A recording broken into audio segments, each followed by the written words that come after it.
Hello, this is a Democrat Point, and like I've been saying, this is my platform for trying to reach the people. I'm Keith, and I would like to make a run at the ninth district, congressional district,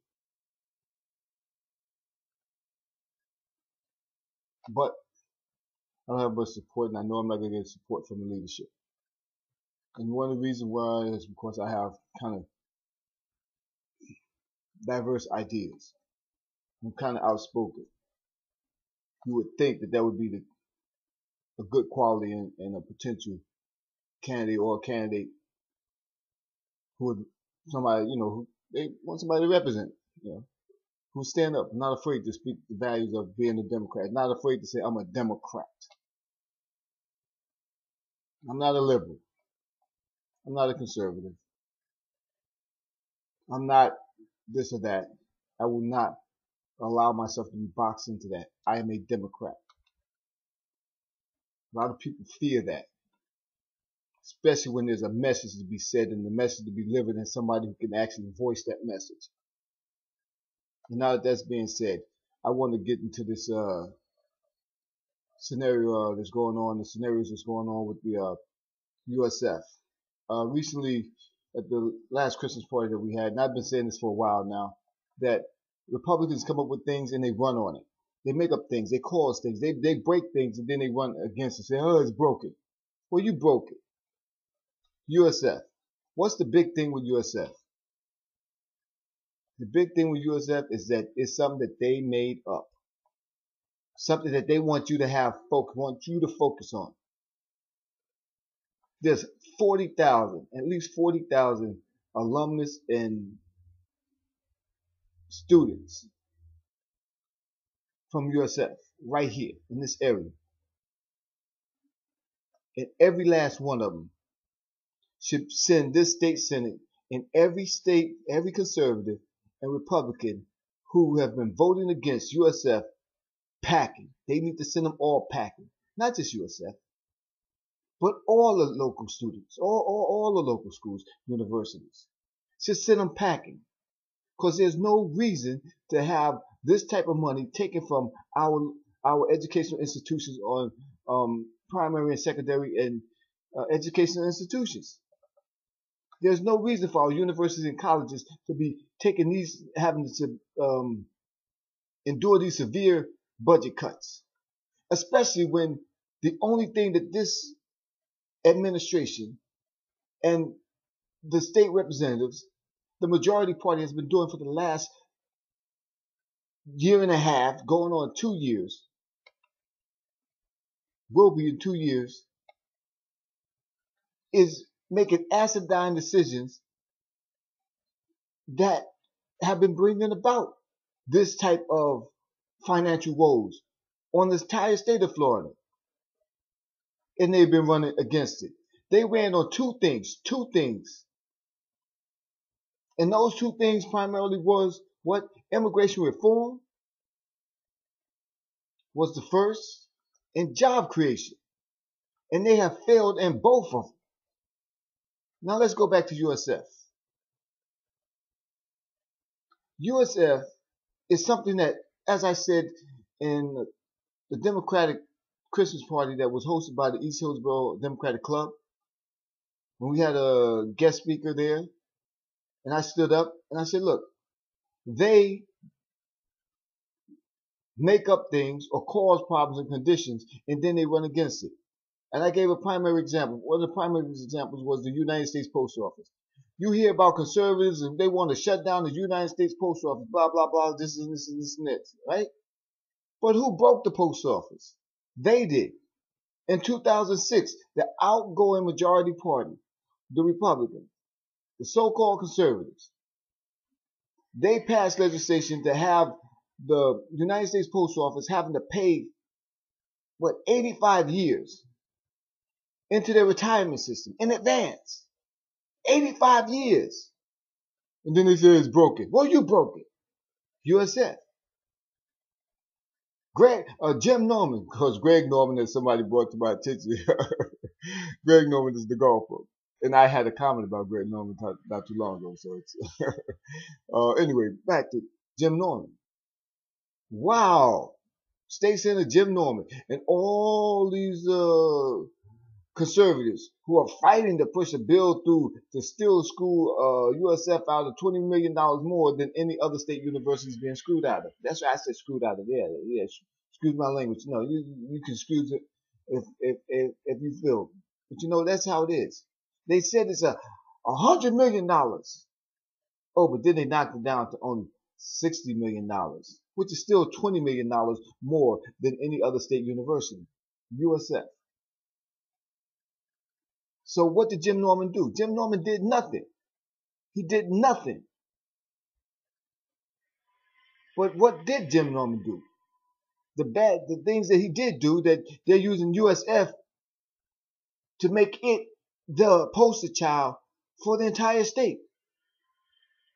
They did this thing called, they hired the average or the score for the FCAT, the Florida Comprehensive Assessment Test. They did it and it became effective immediately. And what does that mean? That means that Florida, the number 5 school system in the nation, is being subjected to rules by the legislation, by this majority-held party, the Republican Party. These so-called conservatives have passed legislation to screw these children around because they favor charter privatization of schools. But it's hard for them to argue that when you got when the school system when Florida is the number 5 school system in the nation. It's hard for them to argue that position. So they did things to break it. You know, if you want to raise the FCAT scores, okay, but there's a logical way to do it. There's a comprehensive way to do it.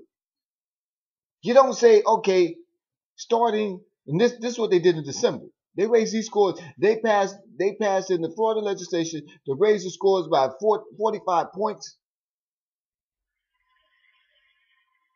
on students who were barely able to pass it, and they were working towards passing this FCAT score, and they just can't. Some people just cannot take are not good at taking tests, exams. But they did it in a negligent way. Grades 4 through 10th. And now the Tampa Bay Times gave scores that schools that are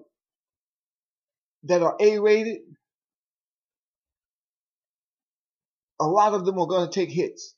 They're going to go from anywhere from A to D to F. In Hillsborough County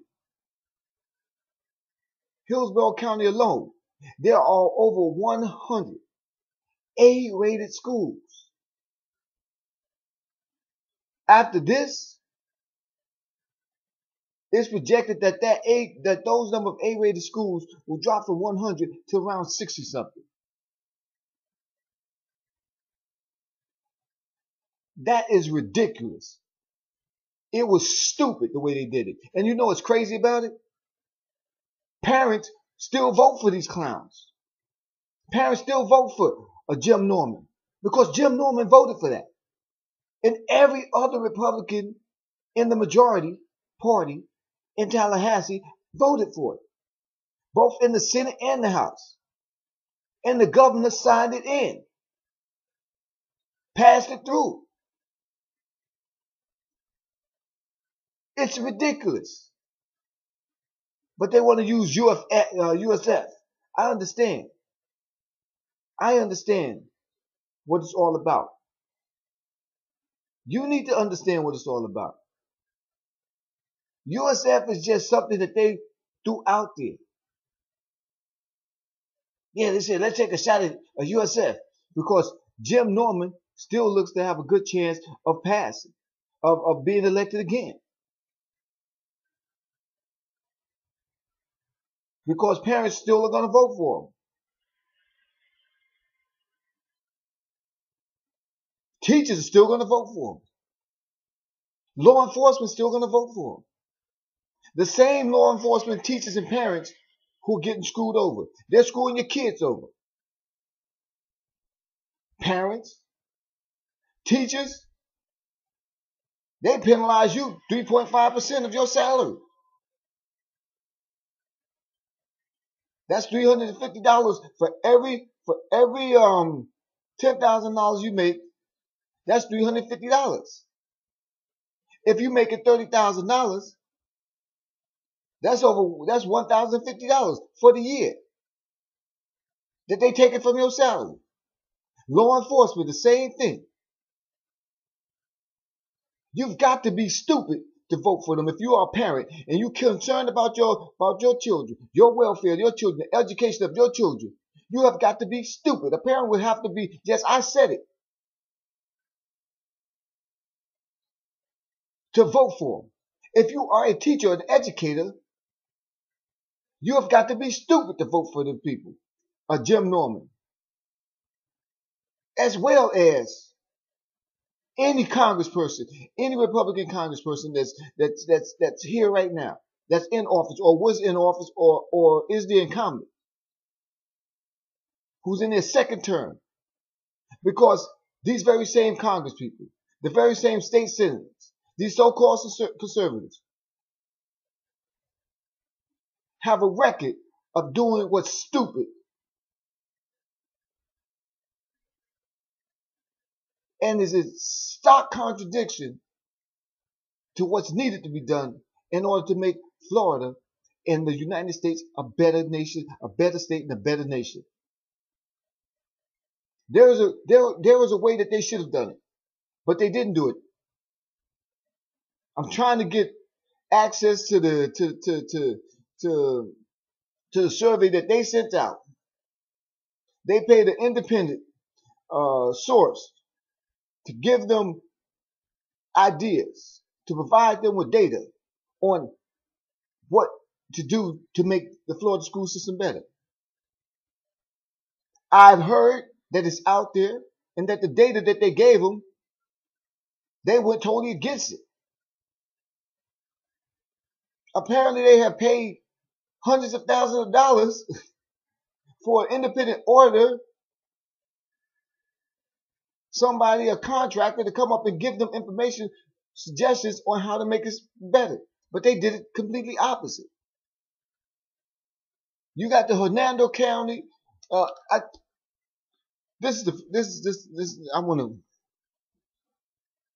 want to say this thing. I told you the Tampa Bay Times, right? I have it right here, Tampa Bay Times, and this is what the scenario is.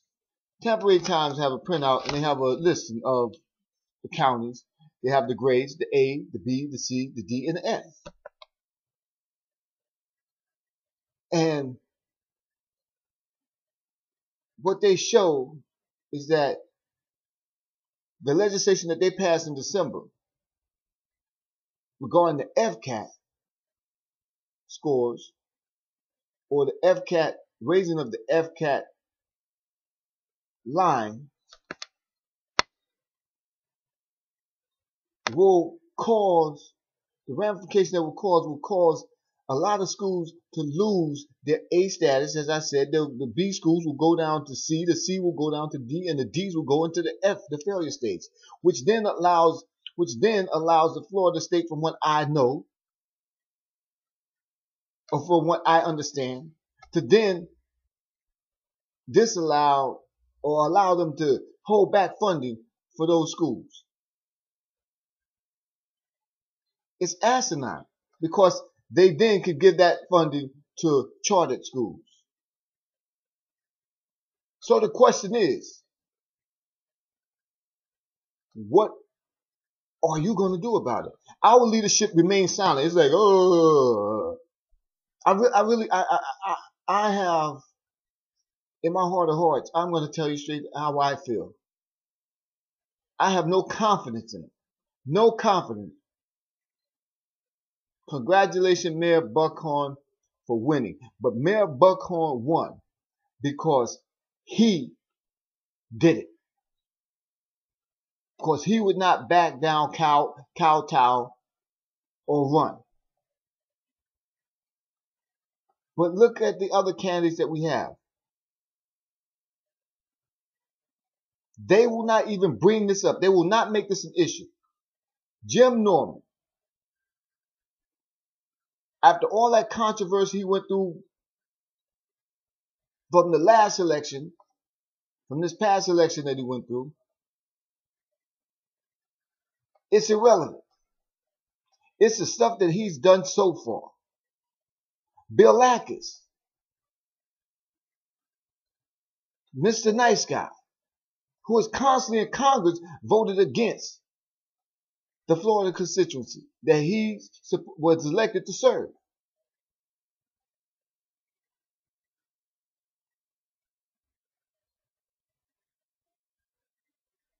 This has got to come to an end. We've got to bring this to a head. And the reality is that, as I said, we have messages. We have a message. I have a message. And I have a voice.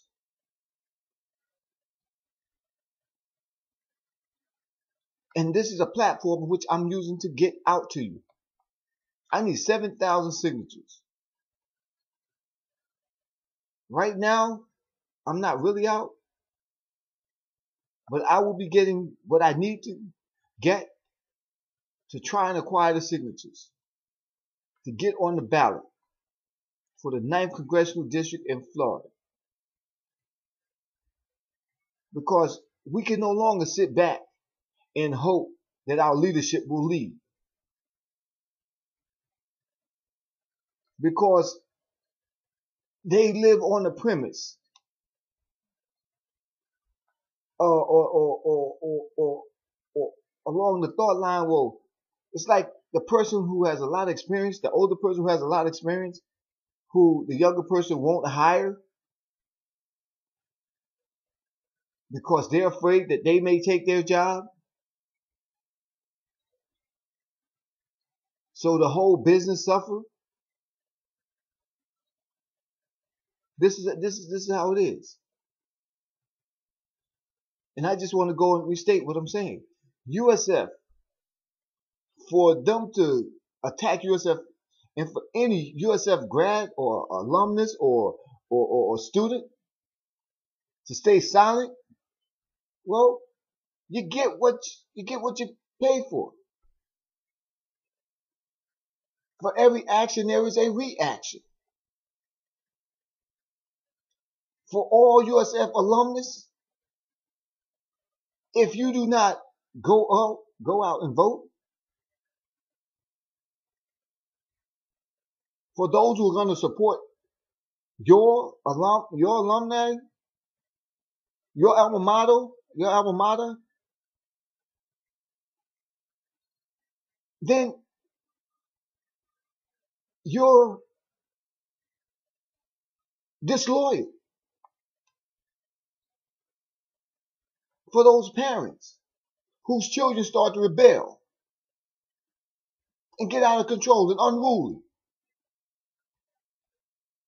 because they are failing, because the deck has been stacked against them, and you don't take any action, and you continue to vote for those who are voting to harm your children,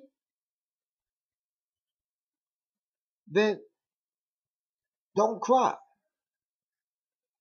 For the educators who are constantly being asked on, being